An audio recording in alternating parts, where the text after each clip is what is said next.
Awesome, Kevin. Always thank you for such a great introduction. I'm going to go ahead and share my slide deck here. I will do my best to keep it at 20 minutes. I have asked the team to cut me off if I go over, but we will leave some time for questions at the end. So our focus today is really around creating a modern talent management philosophy. You know, companies that focus on a talent philosophy and strategy are more likely to achieve business outcomes.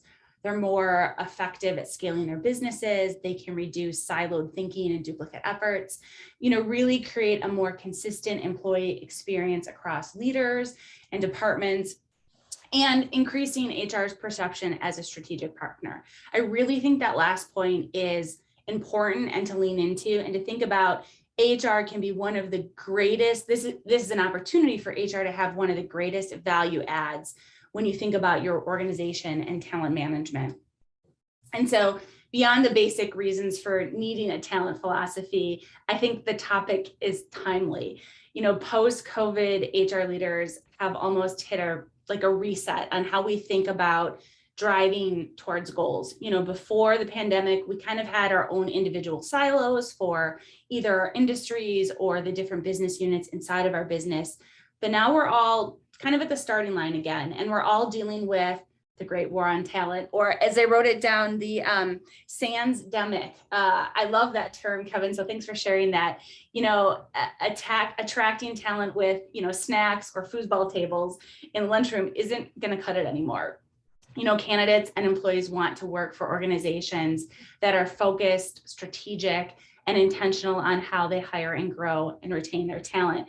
You know, I was interviewing for my summer intern, and I was so surprised at how prepared those candidates were coming into the conversation and the very targeted questions they have. And that was just for an internship. So as we continue to go down this road of this war on talent, we're going to see more and more tough questions coming to our HR organization. You know, gone are the days of employees hoping for growth opportunities. We are now living in a time that it is expected, and we as organizations will be evaluated on how successful we are with that. You can see from the statistics on the screen how important it is. You know, senior business executives most often cite talent management as the organizational competency they need to improve. And this is from a Gartner article. The link is there in 2020. You know, additionally, 59% of executives agree talent acquisition, development, and retention are greatest challenges for the next 5 years. I don't think that's changed since 2020. I think we're still going to see that over the next several years here.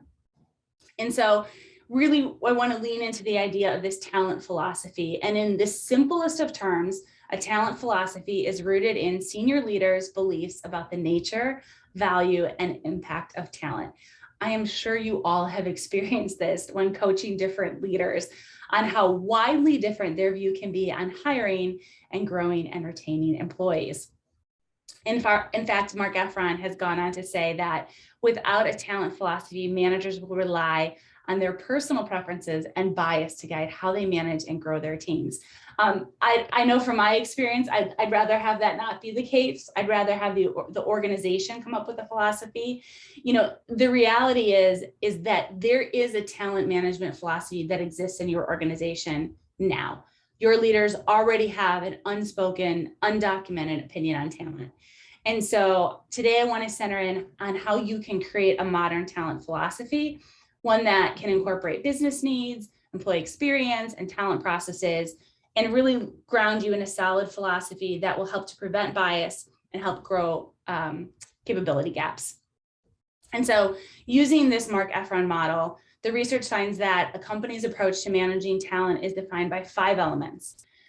And having a complete talent management philosophy, you should use these as your guiding principles for performance. You know, what are the consequences of higher or lower employee performance? Behaviors. How much do behaviors matter? And what thresholds do you start to care about? Differentiation. How much should we differentiate our talent investments based on performance and potential? Transparency. How open should we be, and with whom, and about employees' performance and potential? Accountability. To what extent should managers be responsible to build the quality and depth of their team? You know, developing and implementing a talent management philosophy can be a very straightforward process. First thing you want to do is get with your senior team and get their input and consensus. Executives often unknowingly disagree on key elements of talent management philosophies. Use a short survey or a more thorough assessment to process map out your executives' views on each element and highlight key areas of disagreement. And it doesn't matter what organization you're in. I love our organization, but we went through this process and there definitely was different opinions on what talent management practices and philosophies were important. And at the end of the day, we should be holding leaders to these higher performance standards and having the conversations with them and making sure that we have alignment. Now, it's not critical to have perfect alignment, but it is essential that each executive agrees to manage their group consistent with the team's decisions. So as we move forward in our discussion today, let's focus on the fact that a successful talent management strategy is centered on the way you plan, the way you hire, the way you grow and retain your talent to achieve business outcomes. So let's see how this model comes to life. The foundation of your model is going to be set in your work system. So this could be your HCM, your HRIS, your payroll, your intranet, email, POS, etc. All of the digital tools that you use in place in your organization. And then what are your processes that you have? In the middle, you're going to have your core outcomes and competencies. All of this will be driven under the umbrella of DE&I. We'll talk a little bit about what that looks like towards the end here. And as you put in your business and talent strategies, you're going to run them through that 4-step plan and deliver those desired business and talent outcomes. So let's start by looking at business and talent strategy. You're going to start off your journey by identifying organizational goals. These will be leading when it comes to creating your talent management strategy template. Organization goals can either be set by maybe a board of directors or your senior leadership team. Sometimes you'll use a business balance scorecard to define company-wide KPIs. It is impossible to be the best at everything. To truly be the best, you need to be specialized. So this is where strategic priorities come in. Most organizations already translated their goals into strategic priorities. So you're going to want to identify and list those. Those strategic priorities are key in selecting the focus areas for HR. They answer questions like, should we prioritize sales or marketing this year? Are we focusing more on expanding our customer base or depending on our current customer relationships? Are we working in a project-based manner or are we an operational partner for our clients? The answers to those questions are going to impact the skills you're looking for in your new employees, the ones you want to develop in your existing population. So you're going to translate those strategic priorities into talent management practices. And in that next step, you're going to look at how does HR connect to deepening customer relationships maybe? Can HR contribute to transforming consultants into operational partners? I think so many times we think about business initiatives and don't connect the dots to the things that we're doing in HR. So I want to walk you through a real life example. So in this example, we're talking about, what is the business outcome we want to achieve? So it's increasing revenue from current customers. So we're going to walk through asking ourselves this question. How will we achieve it? What are our strategic priorities? So we want to retain customers, strengthen relationships, upsell.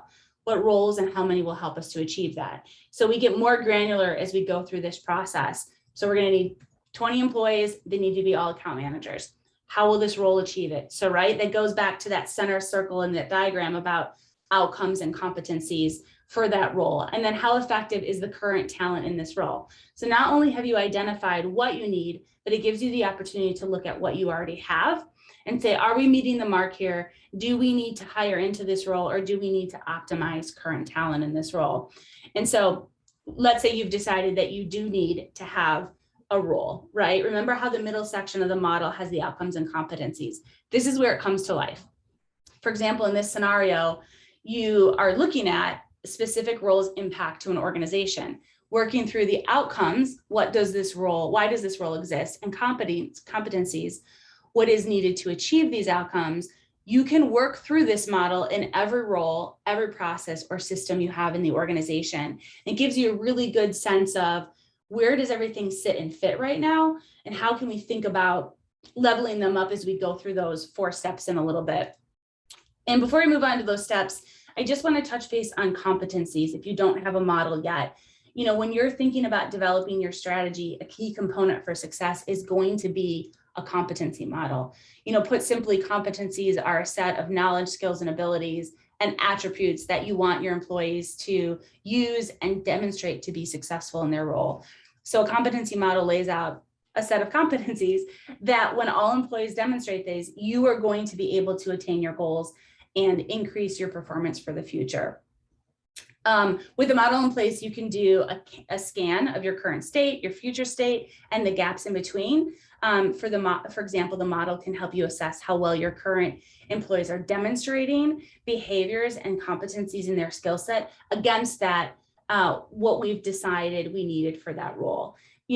The entire model, I think, is going to be really specific to you. There is no one size fits one when it comes to competencies. It has to be unique to your organization and to your values and to what you're trying to accomplish. So just keep that in mind. I know sometimes we like to beg, borrow, and steal when it comes to having to reinvent new things for HR. So it's a good reminder that competency should be really unique to your organization.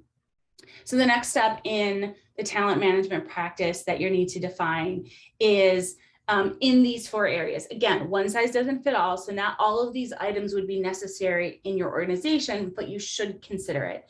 So step 1, you're in the plan phase. You should be looking at, what does your workforce planning look like? How do you think about succession management? How are you doing talent assessments? And talent assessments might be different than performance reviews. They could be 2 different things. We have both of those in our organization. One is really assessing talent for next, and one is just going through, how did you perform this year and what are your goals for the next year?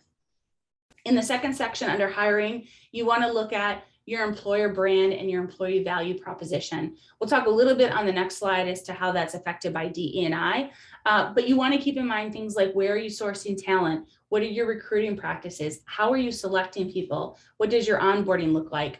Onboarding has changed so much in the last 18 months, going from, maybe an all on-site to now fully remote. So it's definitely important for us to think how that's going to affect talent management practices. In our third section, growth, performance management, career management, learning and development, leadership development. So I want to point out that those are 2 different things when it comes to growing your talent. Not only do you want people to be able to grow in their role for now, but also grow for next. I love to tell people that growing for next also should be next inside your organization and next outside your organization. While we don't want to see attrition of our good employees, it's good to know if we've created an environment where they can continue to grow and be our advocate outside of our programs. And then retention, step 4 under retain. What does your total rewards program look like? How are you thinking about engagement? Is engagement in your organization activities, or is it something deeper than that? Are you doing engagement assessments once a year? What about talent mobility and then recognition? We've definitely seen a trend in recognition recently where we're moving away from recognition being defined by gifts and maybe money rewards, and how do you create a culture of recognition? So definitely something to think about as you look at your talent management practices. And then DE&I has always been important. And as you think about a holistic modern talent philosophy, it has to be under the umbrella of DE&I. As you can see, each set will have a DE&I component to it. Here are a few in each step, though, that I think are most important. So when you're in your plan phase, showcase your commitment to DE&I through your EVP, your public website, your DE&I statements. Bring in as much transparency as you can for that. I think this is really important for your candidates and for your employees to see how serious you take DE&I and their investment in growth. Hire, have diverse interviewees and train them on how to prevent bias in their decision-making. I can't say this enough. When you're talking about diversity, candidates want to physically see diversity in who they're being interviewed by. The growth area, train leaders on DE&I topics related to performance reviews and promotions. I've seen this one come up before in what I think somebody thought was they were thinking well of the person. There was a woman who had young kids and she was up for promotion, and the new role that she was applying for was going to require a lot of travel. And in the discussion with the supervisor, the comment was like, well, do you think they will be able to do it? They have little kids. I don't know if they're going to be the best person for this. And the reality is that had nothing to do with her past performance or her future performance. So teaching leaders to kind of separate some of that stuff and really evaluate a candidate based on their potential and what they've shown you. And then retain. Ensure that you have pay equity. Look at gender, look at time and role, ethnicity, age, etc. This goes back to people wanting transparency in organizations now. So it's so important that as we think about pay, that is an area that we're spending some time on. And so as we move to the output of the model, what was your business strategy? Did you achieve the outcomes? How did that affect your talent outcomes? It's impossible to be the best at everything. To truly be the best you need to be specialized. So this is where those strategic priorities come in. And so using this time to think about those KPIs and did you achieve those outcomes in hire, growing, and retaining your talent? And so I want to leave you with kind of an overview of where to get started. First, know what you are working with. Map out your stakeholders and your talent management activity landscape. That's going to be having those conversations with leadership, but also understanding processes in your organization. Second, start connecting the dots by identifying and prioritizing interrelated talent management activities that help drive organizational-wide talent objectives.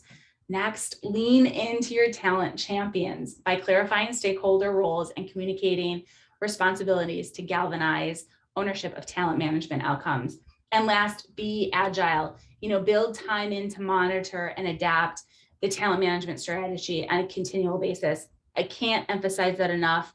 Don't get stuck. I think this is something that is definitely a process we need to come back and look at. Everything we do in HR is on a continuum. Some organizations are just starting their journey with talent management and some are way more involved. And so as you move through your journey, you'll see that things become more integrated with your business and system components. So if you're at that very beginning phase where you have a siloed talent process, you're not going to see a lot of integration yet. You may see you have individual HR processes, you may have systems, but they're not connected. You have no talent management elements that are integrated, all the way through that strategic talent management where you have full integration, you have the best process and systems, they're all used together to make business decisions, and talent management becomes your business driver. Since we know that organizations with integration are more likely to achieve greater business outcomes than those with no integrations, this should be our focus on creating more integration and moving towards a more strategic approach overall. But I will tell you, we're all on a journey. So wherever you're at in this process, hopefully there's something that you got from what I shared that you can implement and start out and take those first steps on your journey. And so I will hand it back to you, Kevin, for any questions. Thank you, Sherry. That was great. And I'll just make a couple comments, give people a chance to come in here. I mean, I can't agree more with what you said. I put a chat in. I mean, Mark Efron has written a wonderful book called One Page Talent Management that we actually had Mark speak a couple times back 8-9 years ago. And the whole point of this is you don't have to make this complex. It's got to align with your business. And I think we've all seen in the last 18 months how business disruptors really you can't ignore the impact on your workforce. I mean, we're all hearing much more about automation and skills and re-looking at the way you do things. And that should be a continuous process. If you're not doing it, then what happens is you get behind the curve and you're not able to do it. The other critical thing, and I meet with a lot of CEOs, and oftentimes what I'll comment, if I see a very flat org chart, where 9 people report to the owner, which again, I see a lot depending on the stage of a company, my first comment is, are you developing the leaders? Because if you're not pushing down accountability and responsibility to somebody to show they can act like a CEO, you're going to be caught with, 2 things. One is for a CEO, you're now involved in everything, which isn't good. But 2, you're not developing those leadership skills. So I think, so often we kind of hire for the job and not for the potential. And I think the structure you're talking about really identifies where those core areas that we should be thinking about. What I like to say is my next hire, somebody can do more than the job I'm hiring them for. And that's, I think, wraps into the whole talent management philosophy. So we did have a comment. Somebody asked if we could have Sherry back to do a longer one. Sherry, I think you said that this is something that normally takes you 45 minutes. So chat in if anybody would like us to bring her back to talk about this in more depth, and maybe even do a little bit more of maybe some breakouts around this topic, because I do think it's a critical topic. So just chat in. If we see enough support, we'll take it outside of the town hall realm and put it into a kind of a special session. So I see a lot of yeses coming in. So congratulations on that, Sherry. Good work.